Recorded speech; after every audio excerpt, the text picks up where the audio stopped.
ஆமா தர்மாகிரமா பண்ணுங்கம்மா. காசுலாம் இல்லப்பா. அட கொஞ்சமா ஏதாவது கொடுங்க, பசிக்குது எனக்கு. ஏப்பா காசு இல்ல. கொஞ்சம் கரெக்டாக காட்டுங்க, ரொம்ப பசிக்குது எனக்கு. இரு இந்தா காசு இல்லப்பா. இது ஒரு பொழப்பு. இதுக்கு நீங்க என் கூட பிச்சை எடுக்கலாம். உன் கூட சேர்ந்து பிச்சை எடுத்து 5க்கு 10 கெஞ்சவா? 5க்கு 10க்குமா? ஒரு நாளைக்கு 5000 to 6000 சம்பாதிக்கிறேன். மாசத்துக்கு 2 லட்சம்.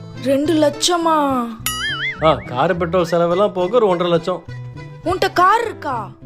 என்ன பிச்சைக்காரி மாதிரி பேசிட்டு யார்ட்டு தான் கார்ல? என்கிட்ட இல்ல சார். சார் சார் சார் எனக்கு வேலை போட்டு கொடுங்க sir, please sir, please sir, please sir. அதை விடு. அடுத்த மாசம் வாக்கின் இருக்கு, அதுல போய் ட்ரை பண்ணு.